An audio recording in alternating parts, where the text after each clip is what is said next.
காரை உடைச்சு கத்தியோட நடந்து அவனுக்கு எனக்கு ஒரு 24 தையல் போடுற அளவுக்கு அடிச்சு மயக்கமாக வச்சு அந்த பெண்ணை 1.5 கிலோமீட்டருக்கு இழுத்துட்டு போய் 3 பேர் பலவந்தப்படுத்தி போயிருக்காங்க அப்படின்னா எவ்வளவு ஒரு கொடுமை நடக்குது, எவ்வளவு தைரியம் வந்திருக்கு. நீங்க இப்ப துப்பாக்கில சுட்டு பிடிச்சிருக்கீங்க, என்ன அவசரம்? பிடிங்க, என்கொயரி பண்ணுங்க. அடுத்து திமுக லைனா பேச ஆரம்பிப்பாங்க. பாத்தியாங்க ஸ்டாலின் அவர்கள், பாத்தியா எப்படி சட்டம் ஒழுங்கு இருக்கிறது பாத்தீங்களா, 24 ஹவர்ஸ்ல பிடிச்சிட்டோம்ல, உங்கள் காவல்துறை பாத்தீங்களா அப்படின்னு சொல்றதுக்காக எடுத்திருக்கின்ற ஒரு முயற்சியா தான் நான் இதை பாக்குறேன். எத்தனை சார்கள் இருக்காங்க? ஸ்டாலின் சொன்னார் சட்டத்துக்கு 100 சார்களே தெரியும் அப்படின்னு. 100 சார்கள் தெரியும்னா பிடிச்சி உள்ள போட வேண்டியதான் சார். திமுகவினுடைய துணை பொதுச் செயலாளர் எதற்காக அந்த பதவி நீக்கினாங்க? சைவம் வைணவம் குறித்து பெண்களை ஆபாசமாக பேசுவதற்கு அவங்க அன்னைக்கு பதவி நீக்கினாங்க. இன்னைக்கு கோயம்புத்தூர்ல ஒரு பெண் பாலியல் வன்கொடுமைப்படுத்தப்பட்டிருக்கிறார். எந்த சமயத்துல மீண்டும் அவருக்கு பதவி கொடுத்திருக்கிறாங்க. மரியாதைக்கு ஆளுநரை அவரை ஒரு சாதி அடையாளப்படுத்துவது, அவரை கேவலப்படுத்துவது, அவர் வீட்டில் மீது பாட்டில் வீசுவது, சட்டசபையில் அவமானப்படுத்தி வெளியே அனுப்புவது, இதெல்லாம் திராவிட மாடலுக்கு கைவந்த கலை.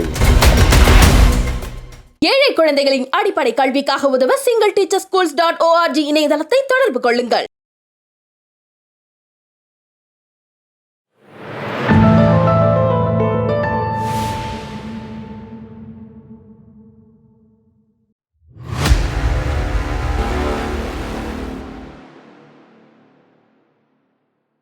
தாமரை டிவி நேயர்களுக்கு அன்பான வணக்கம். இன்று நமது நேர்காணலில் சிறப்பு விருந்தினர் தமிழக பாஜகவின் விவசாய அணியின் மாநில தலைவர் ஜி.கே. நாகராஜ் அவர்கள் நம்மோடு இருந்திருக்கிறார். சார் வணக்கம். சார் வணக்கம். பெண்களுக்கு பாதுகாப்பான ஒரு மாவட்டம் அப்படின்னு சொல்லக்கூடிய கோவை, அந்த மாவட்டத்தில் நிர்பயா வழக்கு திரும்பவும் ஒரு சம்பவம் ஏற்பட்டு விட்டது அப்படின்னு தமிழகம் வெட்கி தலைகுனிய வேண்டிய ஒரு சூழ்நிலையில் இருக்கிறது. இந்த சம்பவத்தை நினைக்கும் பொழுது பெண்களுக்கு இப்போ வரைக்குமே பாதுகாப்பு இல்லையா, பெண்களுக்கு சுதந்திரமே கிடையாதா அப்படிங்கிற ஒரு கேள்வி எழுந்துகிட்டே இருக்கு. சார், நீங்க கோவை மாவட்டத்தில் இருக்கிறீங்க. நாளை பாஜகவின் சார்பில் ஆர்ப்பாட்டம் நடக்க இருக்கிறது. இதையெல்லாம் பார்க்கும் பொழுது எப்படி சார் இருக்கு? தமிழ்நாடு எந்த நிலையில் இருக்கிறது சட்டம் ஒழுங்கு? கோயம்புத்தூர் ரொம்ப அமைதியான நகரம், அன்பான நகரம். நீங்க வார்த்தையே வாங்க போங்க அப்படிதான் இருக்கும். நீங்க ரயில் பயணத்திலிருந்து வட இந்தியாவிலிருந்து வந்தீங்க அப்படின்னா சென்னை எந்த ஊர்ல நிக்குதுன்ட்டு நீங்க ரயிலுக்குள்ள உட்கார்ந்தே சொல்லிடலாம். மெட்ராஸ் மெட்ராஸ் வர்றப்ப தெரியும். அதே அந்த ரயில் கோயம்புத்தூர் செல்றப்போ வாங்க போங்க அப்படின்னு வார்த்தை வந்தாவே 100% உறுதியா சொல்லலாம் கோயம்புத்தூர் வந்துட்டோம் அப்படின்னு. அந்த அளவுக்கு ஒரு மரியாதையான மக்கள், அமைதியான மக்கள், மற்றவங்களுக்கு உதவி செய்யணும்னு நினைக்கிற மக்கள். கோயம்புத்தூர் தானா வளர்ந்ததில்ல, அந்த மக்களாலே வளர்ந்தது. நிச்சயமா பல்வேறு தொழிற்சாலைகள், நீங்க காட்டன் இண்டஸ்ட்ரீஸ்ல, பம்ப் இண்டஸ்ட்ரீஸ்ல, பருத்தி தொழிற்சாலைகள், திருப்பூருடைய வளர்ச்சி, இது எல்லாமே அங்க இருக்கிற மக்கள், தொழில் அதிபர்கள், தொழில் முனைவோர்களுடைய முயற்சியால் வந்தது. திமுக மாதற்ற மாதிரி அவள் ஆட்சி செய்த ஒரு 35 ஆண்டு ஆட்சியில எந்த வளர்ச்சியும் இல்லை, எந்த வளர்ச்சியும் கொடுக்கவும் இல்லை. இப்ப கூட ஒரு பெரிய 10.7 கிலோமீட்டருக்கு ஒரு மேம்பாலத்தை அவங்க திறந்து வச்சாங்க, ஜிடி நாயுடு மேம்பாலத்தை. அந்த மேம்பாலம் கூட அதிமுக ஆட்சியில் மரியாதைக்குரிய எதிர்க்கட்சியில் எடப்பாடி அவர்களால் துவக்கப்பட்ட அந்த பாலம் தான். அதை முடிச்சுதான் இவங்க வச்சிருக்காங்களே வெளியே. அந்த பாலத்துக்கு அடிக்கல் நாட்டி துவக்கி வைத்த பெருமை எடப்பாடி அவர்களை தான் சாரும். அதுல உடனே வாக்கு வங்கி அரசியல் பண்ணியிருக்கிறது திமுக. திமுக பொறுத்தவரைக்கும் எல்லாமே வாக்குதான் கணக்குங்க. வாக்கு வங்கி அரசியல் தான் அவங்களும் பண்றாங்க. கோயம்புத்தூர்ல இது மாதிரி சம்பவங்கள் திமுக ஆட்சியில் நடந்தது. ஸ்டாலின் அவர்கள் துணை முதல்வர் ஒரு 2 பள்ளி மாணவிகளை கடத்தி கொண்டு போயிட்டு பிஏபி வாய்க்காலில் தள்ளிட்டாங்க. உடனடியாக அடுத்த நாள் பாத்தீங்கன்னா அந்த குற்றவாளிகள் கண்டுபிடிக்கப்பட்டு சுட்டுக் கொல்லப்பட்டார்கள். மரியாதைக்குரிய ஐஜி சைலேந்திர பாபு அவர்கள் இருந்தாங்க. அதுக்கப்புறம் அது எப்படின்னா அது திட்டமிட்டது. அந்த டிரைவர் அவன் வீட்டுல அந்த குழந்தைகளை கடத்திட்டு போய் பண்றான். ஆனா இது ஒரு பொது வெளியில ஒரு அவர்கள் காதலர்களோ நண்பர்களோ தெரியாது ஒரு இடத்துல உட்காந்து பேசிட்டு இருக்காங்க, கார்ல பேசிட்டு இருக்காங்க. காரை உடைச்சு கத்தியோட நடந்து அவனுக்கு எனக்கு ஒரு 24 தையல் போடுற அளவுக்கு அடிச்சு மயக்கமாக வச்சு அந்த பெண்ணை 1.5 கிலோமீட்டருக்கு இழுத்துட்டு போய் 3 பேர் பலவந்தப்படுத்தி விட்டுட்டு போயிருக்காங்க அப்படின்னா எவ்வளவு ஒரு கொடுமை நடக்குது, எவ்வளவு தைரியம் வந்திருக்கு. நிச்சயமா நீங்க அந்த குற்றவாளிகளை பாத்தீங்கன்னா அவர்கள் ஏற்கனவே கொலை வழக்கில் தொடர்புடையவர்கள், பல்வேறு வழிப்பறையில் தொடர்புடையவர்கள், பதிவேடு செய்யப்பட்ட குற்றவாளிகள். அவங்க அந்த குற்றம் நடந்த உடனே ஒரு போலீஸ் ஸ்டேஷன் போன் இருக்காரு பாதிக்கப்பட்ட நபர். போலீஸால எந்த ஒரு இன்னைக்கு இருக்கிற லேட்டஸ்ட் டெக்னாலஜி எவ்வளவோ இருக்குது, கண்டுபிடிக்க முடியல. அந்த பொண்ணா மயக்கம் தெரிந்து எழுந்து போய் சொன்னதுக்கு அப்புறம் தான் அந்த பெண் காப்பாற்றப்பட்டதா, அதுக்கப்புறம் ஹாஸ்பிட்டல் கொண்டு போய் சேர்த்திருக்காங்க. இது எவ்வளவு ஒரு மோசமான ஒரு அரசுன்னு கேட்டீங்கன்னா, எப்படி வேணா வாழ்ந்துட்டு போய்க்குங்க, எந்த குற்றங்கள் நடந்தாலும் கவலை இல்லை, நமக்கு ஆட்சியில இருக்கணும், அது மட்டும்தான் இந்த அரசுக்கு நோக்கமா இருக்கிறதோ அப்படின்னு சொல்றேன். பெண்களுக்கு நான் அதை செய்யறேன் இதை செய்யறேன் என்று சொல்கின்ற ஒரு அரசு இன்னைக்கு ஒரு பெற்ற அந்த தாயினுடைய மனநிலை எப்படி வந்து நினைச்சு பாருங்க. ஆனா எல்லாருக்குமே ஒரு கேள்வி இருக்கு. ஒரு விமான நிலையத்திற்கு பின்புறம், அதாவது ஒரு பெட்ரோல் வந்து சுத்திக்கிட்டே, ஏன்னா மக்கள் எனி டைம் அந்த இடத்துல போயிட்டே இருப்பாங்க, விமானங்கள் வந்து பறந்துகிட்டே தான் இருக்கும். அந்த இடத்தில் ஒரு பெட்ரோல் வந்து அடிக்கடி சுத்திக்கிட்டே இருக்கக்கூடிய ஒரு சூழ்நிலையில அந்த இடத்துல இப்படி ஒரு சம்பவம் நடக்குன்னா அப்படின்னா உண்மையாலுமே அந்த இடத்துல பெட்ரோல் வண்டி இருந்ததா, காவல்துறை பாதுகாப்புக்கு இருந்தார்களா அப்படிங்கிற ஒரு கேள்வி. ஏன்னா காவலர்கள் அந்த இடத்துல வந்துட்டே இருந்தாங்கன்னா குற்றவாளிகளுக்கு ஒரு அச்சம் இருந்திருக்கும், இந்த இடத்துல யாருமே வரது இல்ல அப்படிங்கிற ஒரு சூழ்நிலை இருந்தால் மட்டும்தானே இப்படி ஒரு தைரியம் வரும். குற்றவாளிகளுக்கு பயம் போயிருச்சுங்க, இந்த அரசின் மீது பயம் போயிருச்சு, காவல்துறை மீது பயம் போயிருச்சு. கஞ்சா வழக்குல சமீபத்துல ஏறக்குறைய 325 கேஸ்க்கு மேல கஞ்சா வழக்கு போட்டிருக்காங்க. போட்டு பிணையில் வந்த கைதிகள் வெளியே போனவங்க இது வரைக்கும் யாரும் கிடைக்கல, வழக்கு நடத்தப்படல. அவங்க என்ன செய்வாங்க, மீண்டும் கஞ்சா தான் கடத்துவாங்க. அவங்க கஞ்சால பிடிச்சதுனால மனமாறி போய் தொழில் ஆரம்பிப்பாங்களான்னா இல்ல, கஞ்சா தொழில் தான் செய்வாங்க. இதுதான் அரசனுடைய இன்றைய நிலைமை. ஒரு அமைச்சர் வந்தா, அவருடைய மகன் உதயநிதி வந்தா கிடைக்கிற பாதுகாப்பு சாதாரண மக்களுக்கு ஏன் ஒரு பெண்ணுக்கு கிடைக்குதான்னு நிச்சயமா இல்லை. இன்னைக்கு ஒரு அமைச்சர் அங்க வந்தார்னா, குறிப்பா உதயநிதி அவருடைய மகன் வந்தார் அப்படின்னா 2 பக்கம் போலீஸ், எத்தனை பாதுகாப்பு, எத்தனை ஆட்கள் கூட, 700-800 போலீஸ் நீங்க ஒரு இடத்துல போட்டு அவங்க கொடுக்குற பாதுகாப்பு. நீங்க ஒரு ஏர்போர்ட்டுங்க, பல முக்கியமான விஐபிகள் பலர் இரவுல வந்து செல்ற இடம். இந்த இன்சிடென்ட் அங்கிருந்து ஒரு 500 மீட்டர் டிஸ்டன்ஸ் தான், அதிக இடம்லாம் சொல்ல முடியாது. நீங்க இப்போ அங்க இறங்குற எத்தனையோ பெண்கள் இரவுல தனியா வந்து இறங்குறாங்க, எத்தனையோ டாக்ஸி பிடிச்சு போறாங்க. கண்டிப்பா எப்படி வந்து பெற்றோர்களுக்கு நம்பிக்கை வரும்? முதல்ல சென்னைக்கு பெண்களை அனுப்ப ஒரு ஸ்டேஜ்ல நீங்க இந்த அண்ணா பல்கலைக்கழகம் விஷயத்துக்கு அப்புறம் சென்னைக்கு பெண்களை அனுப்ப நிறைய பேர் பயந்துக்கிட்டாங்க. கோயம்புத்தூர் ஒரு நம்பிக்கையான இடமாக இருந்தது மக்களுக்கு. இன்னைக்கு அதையும் இந்த திராவிட மாடல் அரசு தகர்த்து விட்டது. எங்களுக்கு மிகப்பெரிய ஒரு அவமானம்ங்க. அண்ணா யூனிவர்சிட்டியோட அந்த வழக்கோட வடு இன்னும் மறையவே இல்லை. அப்படி இருக்கும் பட்சத்தில் இப்ப கோவையில் வந்து, ஏன்னா நம்ம டெல்லியில நடந்த இஷ்யூவை யாருமே மறந்திருக்க முடியாது. இப்போ திருச்சியில ஒரு சம்பவம் ஏற்பட்டிருக்கு. இன்டர்வியூக்கு போன ஒரு பெண் இன்னைக்கு வந்து எரித்து கொல்லப்பட்டிருக்கிறார். அந்த பெண் வந்து கொல்லப்பட்ட சம்பவம் வந்து கூட்டு பாலியல் பலாத்காரம் செய்யப்பட்டுதான் அந்த பெண் எரித்து கொல்லப்பட்டதாக ஒரு தகவல் வெளியே வந்திருக்கு. பெற்றோர்கள் அந்த பெண்ணின் உடலை வாங்குவதற்கு மறுத்து ஆர்ப்பாட்டம் செய்திருக்கிறார்கள். இருந்தாலும் அந்த சம்பவத்தை அடியோடு மறைத்து விட்டார்கள். இப்ப அடுத்து அந்த சம்பவத்தின் வடி மறையவே இல்லை, 2 நாள் கூட ஆகல, அதுக்குள்ள இப்படி ஒரு சம்பவம். ஒரு அரசே அவர்களை காப்பாற்ற முயற்சிக்கிறதுங்கிறது தான் வருத்தமான விஷயம். இப்போ அண்ணா யூனிவர்சிட்டியில் நடந்தப்போ எங்களுடைய மாநிலத்தில் அண்ணாமலை அவர்கள் தன்னை சாட்டையால் அடைத்துக் கொண்டார். ஆமா, இதுக்குன்னா இந்த விஷயம் மக்களுக்கு தெரியணும் அப்படிங்கறதான். எவ்வளவு ஒரு மோசமான ஒரு இடம் நடந்திருக்குது. ஒரு கல்லூரியில, மிகப்பெரிய பல்கலைக்கழகத்துல படிக்கிற மாணவிக்கு நடந்திருக்கின்ற துயரம், இதை வந்து வெளிக்கொண்டு வரணும்ட்டு. ஆனா அது வக்காலத்து எத்தனை பேர் வாங்கினாங்க, அதை காப்பாற்ற எத்தனை பேர் முயற்சி செய்தார்கள், எவ்வளவு அவசர கதியில் அவருக்கு தண்டனை வாங்கி தரப்பட்டது. கோயம்புத்தூர் அதான் நடந்திருக்குது. அவசர கதியில் அவர்கள் யார் என்றே வெளிப்படையா தெரியல, துப்பாக்கியால் சுட்டு பிடிக்கப்பட்டார்கள். இல்ல, காவல்துறையை சுட்டு பிடிப்பது வந்து சரியானது அப்படின்னு நினைக்கிறீங்களா? எதுக்காக இந்த சுட்டு பிடிச்சிருக்காங்க? நீங்க சுட்டு பிடிக்கிறது குற்றவாளிகள் மீது உள்ள கோபம் அல்ல, சுட்டு பிடிப்பது இந்த மக்களுடைய கோபத்தை தணிப்பதற்கு. மக்கள் பயங்கர கோபமா இருக்காங்க அப்படின்னு தெரிஞ்ச உடனே உண்மையிலேயே இப்ப பேர்ல கூட கன்ஃபியூஷன் இருக்கு. உண்மையிலேயே அவர் குற்றவாளி தானாங்கிற சந்தேகம் கூட இருக்குது. ஏன்னா ஒரு மணி நேரத்துக்கு முன்னாடி வேற பேரு சொன்னாங்களா, இப்ப ஒரு வேற பேரு சொல்றாங்க. சோ மக்களை ஒரு டெம்பரரியா அந்த கோபத்தை தணிக்கணும். அரசு ரொம்ப சிறப்பாக செயல்படுகிறது, அதோ பார் 24 மணி நேரத்துல புடிச்சிட்டாங்கல்ல அப்படின்னு அடுத்து திமுக லைனா பேச ஆரம்பிப்பாங்க. பாத்தியாங்க ஸ்டாலின் அவர்கள், பாத்தியா எப்படி சட்டம் ஒழுங்கு இருக்கிறது பாத்தீங்களா, 24 ஹவர்ஸ்ல புடிச்சிட்டோம்ல எங்கள் காவல்துறை பாத்தீங்களா அப்படின்னு சொல்றதுக்காக எடுத்திருக்கின்ற ஒரு முயற்சியா தான் நான் இதை பாக்குறேங்க. அவமானம் இது. ஆக்சுவலா நீதிமன்றம் எதுக்கு இருக்குது? ரைட், இதுக்கு பின்னால் யாரு இருக்கா, எத்தனை சார்கள் இருக்காங்க? கண்டிப்பா ஸ்டாலின் சொன்னார் சட்டசபை 100 சார்களை தெரியும் அப்படின்னு. 100 சார்களை தெரியும்னா புடிச்சு உள்ள போட வேண்டியதான் சார், புடிச்சு நீதிமன்றத்துல வைக்க வேண்டியதானே. அப்ப இத்தனை நடக்குதுன்னா தொடர்ச்சியாக திருச்சி ஆகட்டும், இல்ல அண்ணா இங்க சென்னையில் நடந்த பாலியல் வன்கொடுமையாகட்டும், எத்தனையோ தொடர்ந்து நடந்து கொண்டிருக்கிறது. அப்ப இந்த பின்னாடி 100 சார்கள் நடத்தி கொண்டிருக்காங்கன்னு சொன்னால் அவங்கள பிடிச்சி உள்ள போடணும்ல சார், நீதிமன்றத்துல நீங்க வந்து ஒப்படைக்கணும்ல. தெரிந்தும் அமைதியாக இருக்கிறது. தெரிந்து அமைதிங்க. பெண்களை கேவலப்படுத்துறது, பெண்களை பற்றி அக்கறையிட்டு இருப்பது திமுக ஒன்றும் புதியல்ல. அது அவங்களுடைய மூதாதையர், அவங்களுடைய வழிகாட்டி ஈவேர காலத்திலேயே ஆரம்பிச்சிருச்சு. பெண்கள் குறித்து எவ்வளவு மோசமா அவர் பேசிக்காரங்க விஷயம் எல்லாம் கண்டிப்பா. மனைவி, இணைவி, துணைவி எவ்வளவு அசிங்கமான விஷயங்கள் நடந்திருக்குன்னு தெரியும். ஒண்ணும் இல்ல, இன்னைக்கு ஒருத்தருக்கு போஸ்ட் கொடுக்கப்பட்டிருக்கு. யாருக்கு? அமைச்சர், முன்னாள் அமைச்சர் பொன்முடிக்கு. என்ன பொறுப்பு கொடுத்திருக்காங்க? திமுகவினுடைய துணை பொதுச் செயலாளர். துணை பொதுச் செயலாளர். எதற்காக அந்த பதவி நீக்கினாங்க? சைவம் வைணவம் குறித்து பெண்களை ஆபாசமாக பேசுறவங்களுக்கு அவங்க வந்து அன்னைக்கு பதவி நீக்கினாங்க. இன்னைக்கு கோயம்புத்தூர்ல ஒரு பெண் பாலியல் வன்கொடுமைக்கு உட்படுத்தப்பட்டிருக்கிறா. இந்த சமயத்துல மீண்டும் அவருக்கு பதவி கொடுத்திருக்கிறாங்க. இது எதை காட்டுது?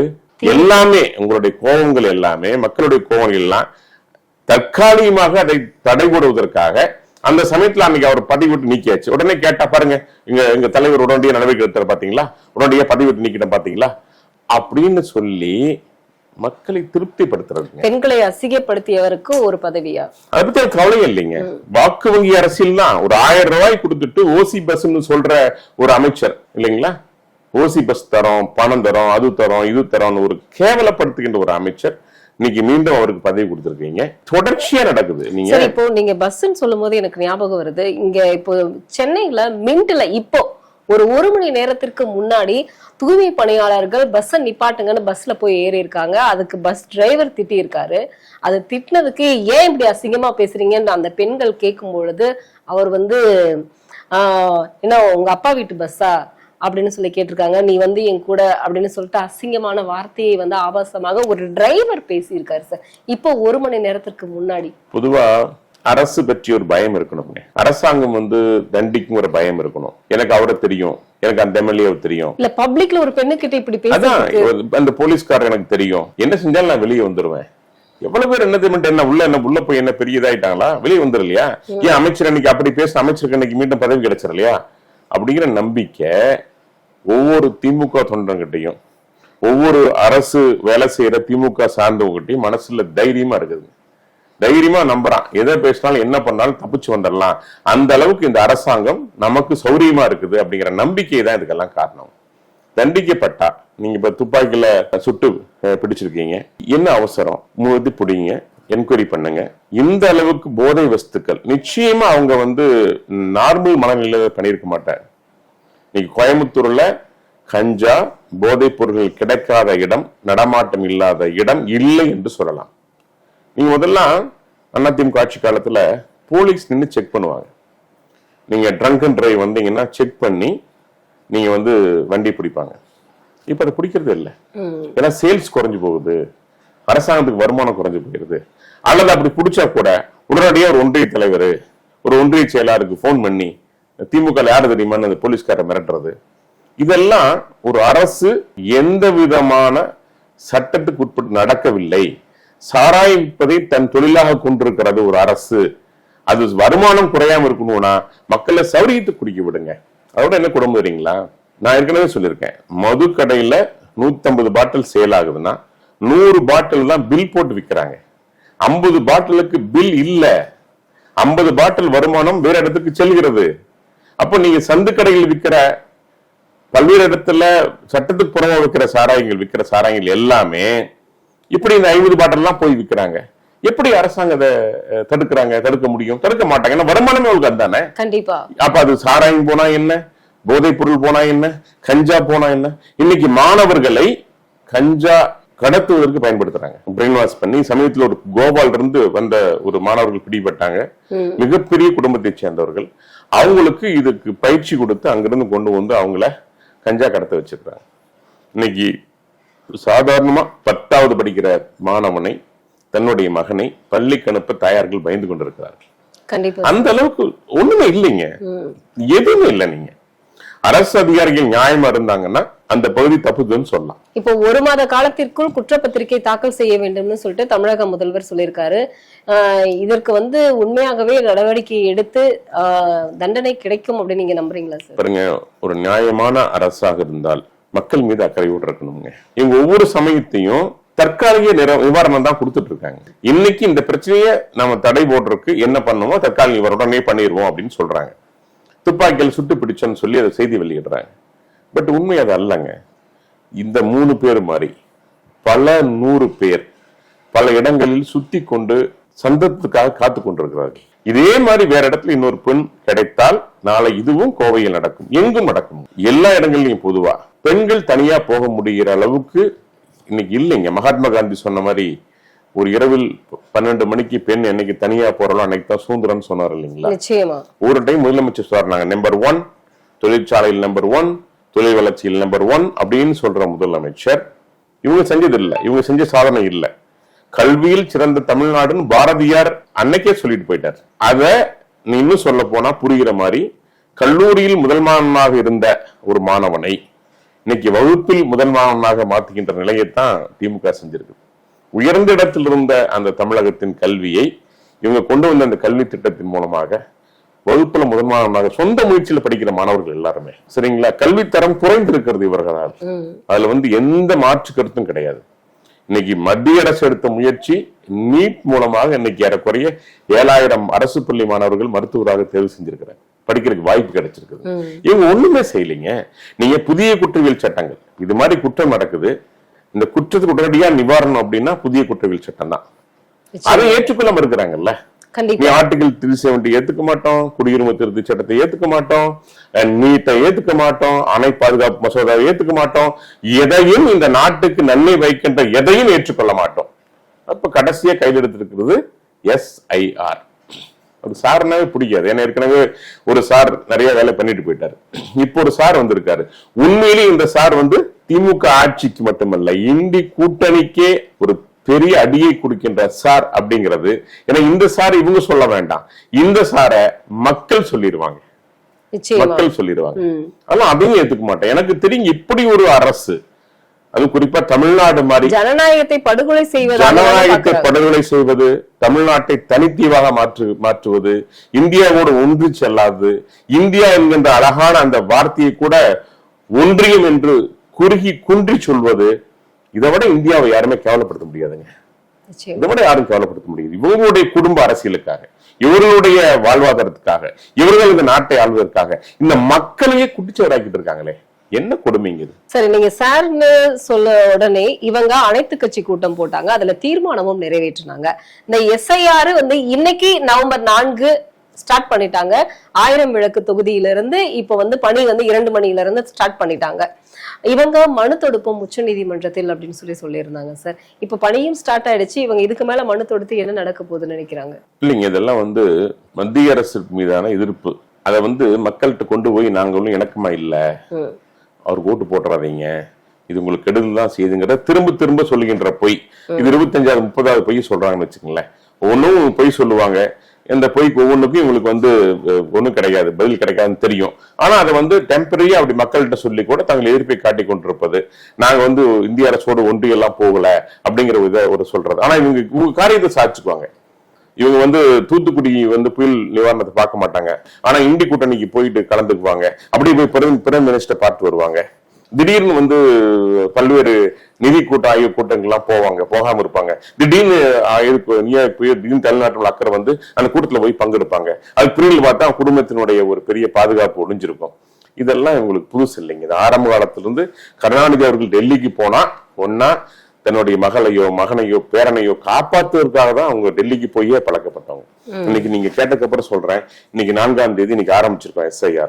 இன்னைக்கு நம்முடைய முன்னாள் ஆளுநர் டாக்டர் தமிழிசை சவுந்தரராஜன் ஒரு அருமையான புக் போட்டிருக்காங்க, வாக்காளர்களின் வலிமை. இன்னைக்கு புத்தகத்தை வெளியிட்டு இருக்காங்க. இந்த புத்தகம் படிச்சா ஒரு ஜனநாயகம் அப்படிங்கிறது எந்த அளவுக்கு மரியாதை கொடுக்கப்பட்டிருக்கிறது, தேர்தல் கமிஷன் எந்த அளவுக்கு அந்த பணியை செய்கிறதுங்கிற எல்லாம் ரொம்ப அழகா போட்டிருக்காங்க.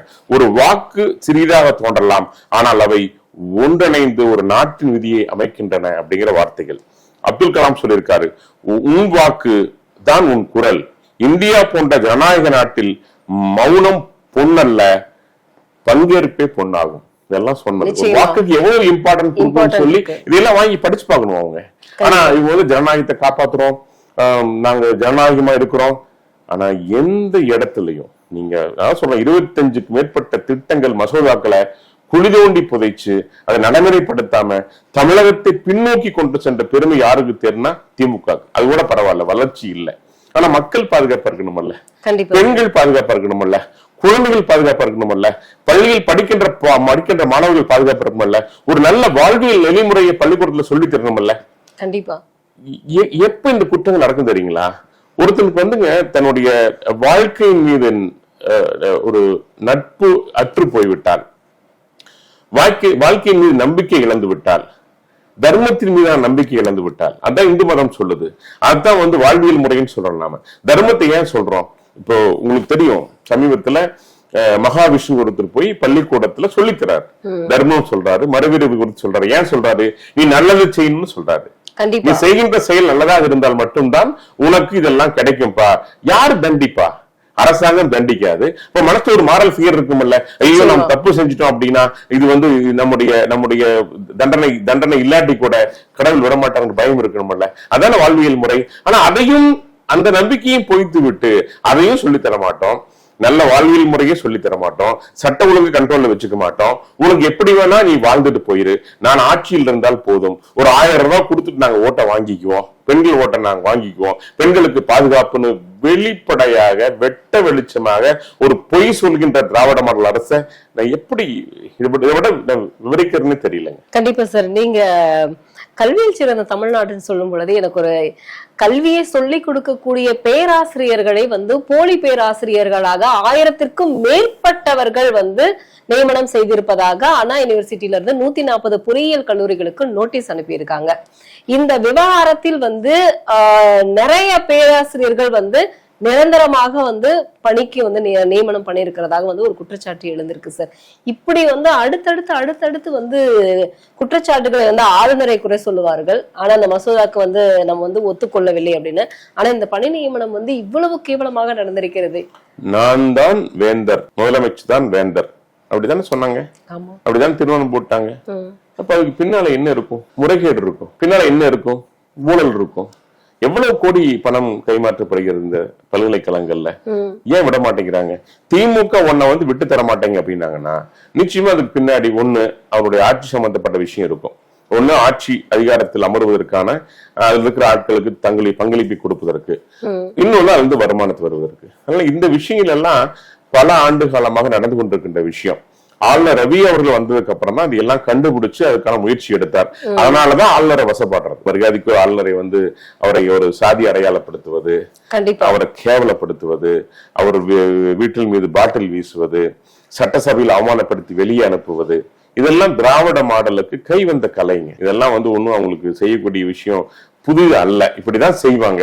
ஆனா மக்கள் தான் இதற்கு தீர்ப்பு கொடுக்க முடியும். எனக்கு தெரிய மக்கள் இன்னைக்கு கொந்தளித்து போயிருக்கிறாங்க. ஒவ்வொரு விஷயம் மக்கள் மௌனமா பார்த்து கொண்டிருக்கிறார்கள், மௌனமா பார்த்து கொண்டிருக்காங்க. தன்னுடைய மகள் இப்ப எனக்கெல்லாம் அந்த நியூஸ் கேட்ட மனசு பதறிடுச்சுங்க. கோயம்புத்தூர்ல ஒரு பர்ஸ் கிடைச்சா கீழே விழுந்தா கூடங்க கரெக்டா கொண்டு வந்து உரியோட்ட ஒப்படைச்சிருவாங்க. பெண்கள் அப்படிப்பட்டவர்கள். இப்ப சமயத்து கூட திருச்சியோ ஏதோ ஒரு நகர் நினைக்கிறேன், திருச்சியோ மதுரையோ 17 லட்சம் ரூபாய் பணம் கீழே கிடந்தது. அதை எடுத்துக்கொண்டு இந்த பெண்மணி கொண்டு போய் காவல்துறையில் ஒப்படைக்கிறாங்க.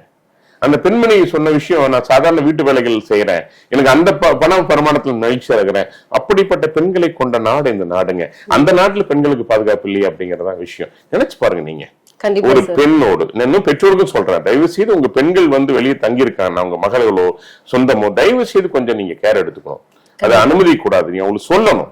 நீங்க வந்து உங்க சொந்தக்கார வீட்லயோ யாரோ கேர்ல விடுங்க. இன்னைக்கு ஹாஸ்டல் இருக்கு, லேடிஸ் ஹாஸ்டல் இருக்கு, நிச்சயமா நல்ல பெண்கள் இருக்கிறாங்க. சில சமயம் இது போன்ற பெண்கள் தவறு செய்கின்ற பொழுது அதை நீங்க தான் அந்த பெண்கள் பார்த்துக்கணும். இன்னைக்கு அந்த இடத்துல உண்மைதான், நீங்க வந்து அவங்க நம்பிக்கை எப்படி இருப்பாங்க, இந்த அரசு மீது நம்பிக்கை வச்சிருக்காங்க, காவல்துறை மீது நம்பிக்கை வச்சுதான் அந்த பொண்ணு அந்த பையன் அங்க இருந்திருக்காங்க இல்லைங்களா. நமக்கு ஒண்ணும் ஆகாது. எப்படி இருப்பாங்க, காருக்குள்ள சேஃபா உட்காந்துட்டு இருக்கோம்னு வச்சுப்பாங்க. ஆனா காரை கத்தியை கொண்டு போய் கண்ணாடியை உடைச்சு அந்த கூட இருந்த நண்பரை மண்டையை உடைச்சு 25 காயங்களை ஏற்படுத்தி அவரை மயக்கமடைய செய்து அந்த பெண்ணை 1.5 கிலோமீட்டர் தூக்கிட்டு போய் பலவந்தப்படுத்திருக்காங்க அப்படின்னா எவ்வளவு தைரியம் இருந்திருக்கும் உங்களுக்கு. கண்டிப்பா சார். இது வந்துங்க, இது அரசு தான் நான் குற்றம் சொல்றேன். அரசு தான் ஒரு பயமற்ற நிலையை ரவுடிகளிடம், குற்றவாளிகளிடம், சமூகங்களிடம் உருவாக்கி இருக்கிறது. என்ன செஞ்சாலும் நம்ம தப்பிச்சுக்கலாம்ப்பா, ஒன்னும் பிரச்சனை இல்லை, நமக்கு அவரை தெரியும் இவரை தெரியும், அப்படி ஒரு கேவலமான நடத்தியை, ஒரு செய்தியை இந்த அரசு செய்து கொண்டிருக்கிறது அப்படிங்கிறத என்னோட குற்றச்சாட்டை வைக்கிறேன்.